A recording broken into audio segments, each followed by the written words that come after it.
நான் நாராயணன் பேசுகிறேன். இன்றைக்கி ஐஎப்பி டாப் லோடிங்கில் TL-R1 VRS 7 kg அக்வா இந்த மாடலை பற்றி பார்ப்போம். இந்த மாடலை பொறுத்த வரைக்கும் ரவுண்ட் டோரில் ப்ரௌன் கலரில் உங்களுக்கு ஸ்டீம் மாடல். இந்த மாடலை பொறுத்த வரைக்கும் ப்ரௌன் கலரில் நல்ல லுக்கான ஒரு அட்ராக்ஷனான மாடல். இதை பொறுத்த வரைக்கும் 7 kgல இந்த மாடல் கொடுத்துருக்கோம். இந்த மாடலை பொறுத்த வரைக்கும் உங்களுக்கு ப்ரோக்ராம் அப்படிங்கிறப்ப உங்களுக்கு வந்து 6 ப்ரோக்ராம் கொடுத்துருப்போம். எப்பயுமே நீங்கள் பவர் ஆன் பண்ணிட்டு ஸ்டார்ட் கொடுத்துட்டிங்கன்னா ஸ்மார்ட் சென்ஸில் தான் லைட் எரியும். ஸ்மார்ட் சென்ஸுங்கிறது நீங்கள் 5 துணியோ 10 துணியோ 15 துணி போடுறீங்கன்னா உங்களுக்கு வெயிட்டுக்கு தகுந்த மாதிரி அதுவே வாட்டரையும் டயத்தையும் ஸ்மார்ட்டாக ஆர்டிஃபிஷியலாக இதுவே டிசைட் பண்ணுறதுனால தான் இது வந்து ஸ்மார்ட் சென்ஸ் அப்படிங்கிறோம். அதுக்கடுத்து நான் டெய்லி போடுறேன். என் ட்ரெஸ்ஸை பொறுத்த வரைக்கும் சாயிலேஜ் லெவல் ரொம்ப லெஸ்ஸாக இருக்குது, இல்லை எண்ணிக்கை கம்மியாக இருக்குது அப்படிங்கிறப்ப நீங்கள் வந்து மிக்சட் டெய்லியில் நீங்கள் யூஸ் பண்ணிக்கலாம். அதுக்கடுத்து என் ட்ரெஸ்ஸில் வந்து சாயிலேஜ் லெவல் வந்து ரொம்ப லெஸ்ஸாக இருக்குது, ஒரு ஃபங்க்ஷனுக்கு போயிட்டு வந்திருக்கேன், அந்தளவுக்கு சாயிலேஜ் இல்லை அப்படின்னா நீங்கள் எக்ஸ்ப்ரெஸ்ஸு நீங்கள் செலக்ட் பண்ணிக்கலாம். அதுக்கடுத்து போர்வை, ஜீனு, பெட்ஷீட்டு, ரஃப்பான மெட்டீரியல் போடுறேன் அப்படின்னா நீங்கள் வந்து ஜீன்ஸு நீங்கள் செலக்ட் பண்ணிக்கலாம். அதுக்கடுத்து லேடிஸு அண்டு கேர்ள்ஸு அதே மாதிரி சின்ன குழந்தைங்க ட்ரெஸ்ஸு அது எல்லாமே பார்த்தீங்கன்னா டெலிகேட்டில் இருக்கும். அப்படிங்கிறப்ப அதை நீங்கள் டெலிகேட்டில் நீங்கள் செலக்ட் பண்ணிக்கலாம். அதுக்கடுத்து ஏதோ ஒரு காரணத்தினால நான் வெளியில் போட்டு துவைச்சி அலசிட்டேன், எனக்கு ஸ்பின் மட்டும் பண்ணணும் அப்படின்னா நீங்கள் ஸ்பின் பண்ணிக்கலாம். சப்போஸ் நான் எனக்கு வாஷிங் மிஷின்குள்ளே ஒன்லி வாஷிங் மட்டும் பண்ணணும் அப்படின்னா நீங்கள் வாஷிங் செலக்ட் பண்ணிக்கலாம். அதுக்கடுத்து நார்மலாக டாப் லோடிங்கிறப்ப ஒரு தடவை துவைச்சி 2 தடவை அலசும். எனக்கு ரின்ஸோட தன்மையை இன்க்ரீஸ் பண்ணணும் அப்படிங்கிறப்ப நீங்கள் வந்து அடிஷ்னல் ரின்ஸு நீங்கள் செலக்ட் பண்ணிக்கலாம். இல்லை எனக்கு வெறுமனே ரின்ஸ் மட்டும் பண்ணணுனாலும் நீங்கள் பண்ணிக்கலாம். அதுக்கப்புறம் நார்மலாக டாப் லோடிங்கிறப்ப எப்பயுமே செலக்ட் பண்ணுறோம்னா உங்களுக்கு கோல்டு வாட்டரில் தான் வாஷ் பண்ணும். எனக்கு ஹாட் வாட்டர் இருந்தால் நல்லாயிருக்கும் அப்படின்னா நீங்கள் ஹாட் வாட்ரு, அதாவது கோல்டு வாட்டரோட பெட்டர் வாஷுங்கிறது ஹாட் வாட்டர். அதுக்கடுத்து எனக்கு ஹாட் வாட்டரோட பெட்டர் வாஷ் வேணும் அப்படிங்கிறப்ப நீங்கள் வந்து என்ன பண்ணிக்கலாம் அப்படின்னா ஸ்டீமுங்கிறப்ப 2 ப்ரோக்ராமில் ஸ்டீம் வேலை செஞ்சுக்கலாம். ஒன்று வந்து மிக்சர் டெய்லிலையும் ஜீன்ஸ்லேயும் நீங்கள் ஸ்டீமை வந்து செலக்ட் பண்ணிக்கலாம். அப்படிங்கிறப்ப இந்த மாடலை பொறுத்த வரைக்கும் உங்களுக்கு வந்து கோல்டு, ஹாட்டு, ஸ்டீமு நம்ம செலக்ட் பண்ணிக்கலாம். ரொம்ப சிம்பிளானதை நீங்கள் என்ன ப்ரோக்ராம் செலக்ட் பண்ணியிருக்கீங்களோ அந்த ப்ரோக்ராமுக்கு தகுந்த மாதிரி வாட்டர் லெவல் அதுவே செலக்ட் பண்ணிக்கிறோம்.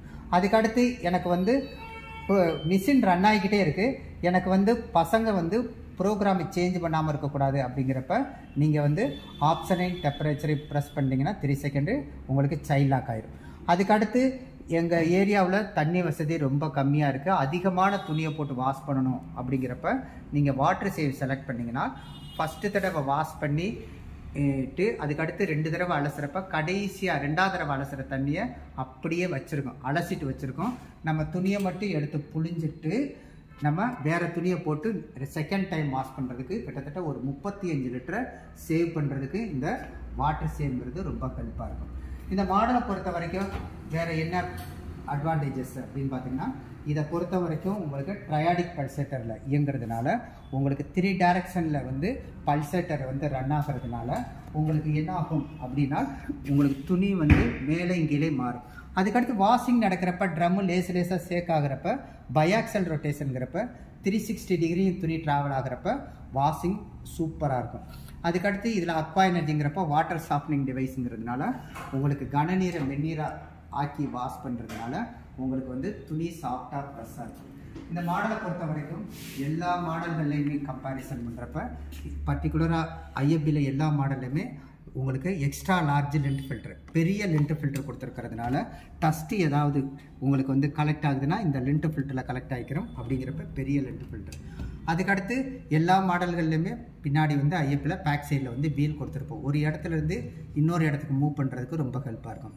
அதுக்கடுத்து ஒரு 10 அடி 12 அடி ஹைட்டில் இதுக்கு மேலே டேங்க் இருக்குது, கொஞ்சம் ப்ரெஷர் கம்மியாக இருக்குது அப்படின்னாலும் இந்த மிஷின் ரன் ஆகும், ஆனால் கொஞ்சம் டைமிங் எடுத்துக்கிறோம். அதுக்கடுத்து ஓடிக்கிட்டே இருக்குது, கரண்ட்டு கட் ஆகிடுச்சு, எப்போ கரண்ட்டு வருதோ கரண்ட்டு வந்ததுக்கப்புறம் விட்டதுலேருந்து ரன் ஆகிறதுக்கு பேர் தான் ஆட்டோ ரீஸ்டார்ட்.